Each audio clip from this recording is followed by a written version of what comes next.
Gold, trusted gold buyers. మీరు తాకట్టు పెట్టిన బంగారాన్ని విడిపించి ఈ రోజు ఉన్న మార్కెట్ ధరకు కొనబడను. సో ప్రస్తుతం నేనైతే ట్యాంక్ బండ్ దగ్గర అయితే ఉన్నాను. ట్యాంక్ బండ్ దగ్గర నేను రెగ్యులర్ గా వస్తూ ఉంటాను. ఎన్నో విగ్రహాలు ఇక్కడ కనిపిస్తూ ఉంటాయి. అంటే నిజంగా వాళ్ళు ఏం సాధించారు, వాళ్ళ గొప్పతనం ఏంటి అని తెలుసుకోవాలనిపించింది.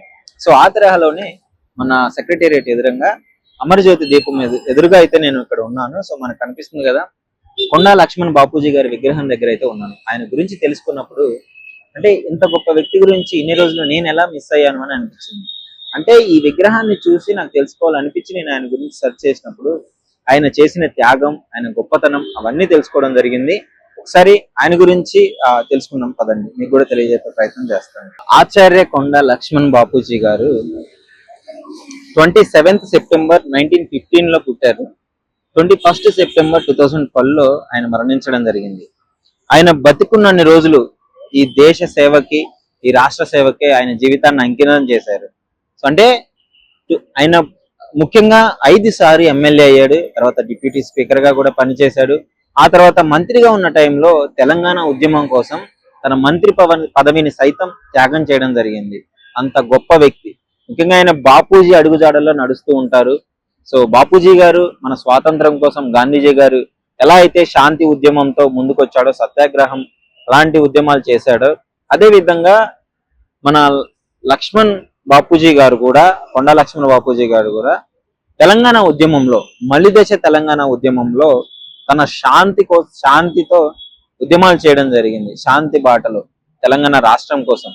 ముఖ్యంగా ఆయన ఇక్కడ చూడొచ్చు మనం క్లియర్ గా 1969 అప్పట్లో మలిదశ అంటే రెండో దశ తెలంగాణ ఉద్యమం ఉధృతంగా సాగుతున్న క్రమంలో ఆయన పదవికి రాజీనామా చేసి 2001 నుండి 2012 వరకు జరిగిన తెలంగాణ ఉద్యమాలలో ఒక మంచి మార్గదర్శకుడిగా ఆయన వెనుకున్న బృందాన్ని తెలంగాణ రాష్ట్రం కోసం ముందుకు తీసుకెళ్లడం జరిగింది.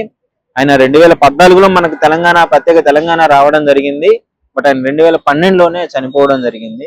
ముఖ్యంగా ఆయన చాలా ఎన్నో చేశారు. మన చేనేత కార్మికులకి సహాయక బృందాలు కూడా ఆయనే ఏర్పాటు చేయడం జరిగింది. ఇంకా చాలా మంది ఉద్యానవనానికి ఆయన పేరు పెట్టడం జరిగింది. ఆయన చేసిన గొప్ప తలుచుకుంటూ ఆయనకు పేరు పెట్టడం జరిగింది. అంటే ఇంత గొప్ప వ్యక్తి గురించి ఇంతవరకు చాలా మందికి తెలియదు. ట్యాంక్ బండ్ దగ్గరకు వచ్చి ఒక విగ్రహం ఉంది అని చూసి వెళ్ళిపోతారే తప్ప ఆయన ఏం సాధించాడు, ఆయన గొప్పతనం ఏమిటి, ఆయన నుంచి మనం ఏం నేర్చుకోవాలి అనే విషయాలు చాలా వాటికి ఎవరు ఆలోచించరు కూడా.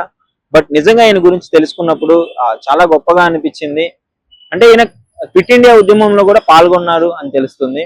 గాంధీజీ గారితో ఆయన చూసి ఇన్స్పైర్ అయ్యి ఆయన అడుగుజాడల్లో పాటించడం జరిగింది. అదే విధంగా నైజాంలకు కూడా వ్యతిరేకంగా ఈయన చేయడం జరిగింది, వ్యతిరేకంగా పోరాటాలు చేయడం జరిగింది. నారాయణ అనే వ్యక్తి ఆ నైజాముల మీద బాంబులు దాడి చేసినప్పుడు ఆయనకి న్యాయవాదిగా ఇతను పోరాడడం జరిగింది. ఒక న్యాయవాది వృత్తితో పాటు ఎన్నో వృత్తులు, అన్ని రంగాల్లో ఈయన రాణించడం జరిగింది. ఇంత గొప్ప వ్యక్తి విగ్రహాన్ని హైదరాబాద్ లో పెట్టడంలో తప్పే లేదు. ముఖ్యంగా ఈ విగ్రహాన్ని చూసినప్పుడు మనం చాలా నేర్చుకోవాలి. ఒక 2 నిమిషాల పని ఇక్కడ ఆయన గురించి క్లుప్తంగా రాయడం జరిగింది. ఒక 2 నిమిషాలు ఎవరైనా సరే ఇక్కడికి వచ్చినప్పుడు ఆయన గురించి చదివినప్పుడు చాలా ఒక మంచి ప్రేరణగా అనిపిస్తుంది, ఒక మంచి ఇన్స్పిరేషన్ స్టోరీ ఉంటుంది మనకి. సో ఇదే విధంగా ఎన్నో విగ్రహాలు ఉన్నాయి ఇక్కడ ట్యాంక్ బండ్ లో. వాటన్నిటిని మీకు చూపించే ప్రయత్నం చేస్తాను. వాళ్ళ గొప్ప ఏమేమి చేశారు, ఏం సాధించారు, వాటి ద్వారా మనమేం ఇన్స్పైర్ అవ్వాలి అని చెప్పేసి అన్ని విషయాల గురించి మాట్లాడుతున్నాను.